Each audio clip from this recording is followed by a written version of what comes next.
سید اظہر آباد شاہ صدر صدیق trade centre کی جانب سے عظیم تاجر رہنما جاوید بٹ شہید کی یاد میں تعزیتی اجلاس کا انعقاد کیا گیا، جس میں عرفان اقبال شیخ، حاجی اشفاق، چودھری فیاض، مرزا یونس بیگ، اظہر اقبال اوان، عتیق الرحمان، محبوب سرکی، ملک عامر آفتاب، شاہد نذیر، عمر جاوید بٹ، اشفاق بٹ، آغا ذوالفقار، رانا ندیم کے علاوہ لاہور بھر کے مارکیٹوں کے صدور و سیکرٹریز نے شرکت کی۔ آخر میں شہید جاوید بٹ کی مغفرت کی خصوصی دعا بھی کی گئی۔ اس موقع پر DNN نیوز سے گفتگو کرتے ہوئے مقررین کا کہنا تھا کہ جاوید بٹ صاحب جو آج ہم میں نہیں ہیں، ان کے بارے میں یہ کہوں گا کہ وہ ایک نہایت نفیس، اچھے، دردمند انسان تھے، اور میں حیران ہوں اور پریشان ہوں کہ کون لوگ تھے جنہوں نے یہ ظلم کیا، کون لوگ تھے جنہوں نے یہ ظلم ڈھایا اور دن دہاڑے سر عام، اور وہ اپنی فیملی کے ساتھ تھے کہ یہ ظلم کیا۔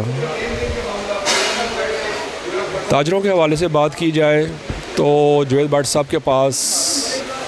کبھی بھی دن ہو رات ہو، کوئی بھی دوست گیا، کوئی بھی تاجر گیا، چاہے وہ ان کو جانتے تھے یا نہیں جانتے تھے، میں نے اپنی زندگی میں ہمیشہ ان کو اسی طرح ہی دیکھا کہ انہوں نے اس کو انصاف دلایا، ان کے ساتھ شانہ بشانہ کھڑے ہوئے، اور میرٹ پہ ہمیشہ انہوں نے فیصلے کیے۔ تاجر برادری کے لیے وہ ایک کسی مسیحا سے کم نہیں تھے، کیونکہ لاہور کی تاجر برادری جس طرح سے مختلف گروپوں میں، دھڑوں میں بٹی ہوئی ہے، تو جو ہمارے جو ایک بڑے ہیں کہ جس طرح جاوید بٹ صاحب تھے، کہ وہ ان کی شخصیت ایسی تھی کہ چاہے کوئی بھی دھڑا ہو، کوئی بھی مارکیٹ ہو، کوئی بھی گروپ ہو، کہ اگر وہ کسی بھی پنچایت میں بیٹھے ہیں اور انہوں نے انصاف کی بات کی ہے، کسی کے لڑائی جھگڑے میں انہوں نے اپنا کردار ادا کیا ہے، تو ان کی بات کو مانا جاتا تھا۔ آج وہ اب جب نہیں ہیں تو آپ یقین کریں کہ دوسرا کوئی ایسا بندہ ہمیں لاہور میں نظر نہیں آتا کہ جس کے پاس کوئی دو چار مختلف جو تاجر ہیں اپنی کوئی پریشانی یا کوئی جھگڑا لے کے جائیں تو ان کو یقین ہو کہ ہم جس بندے کے پاس جا رہے ہیں ہمیں وہاں سے انصاف ملے گا۔ یہ جاوید بٹ صاحب کی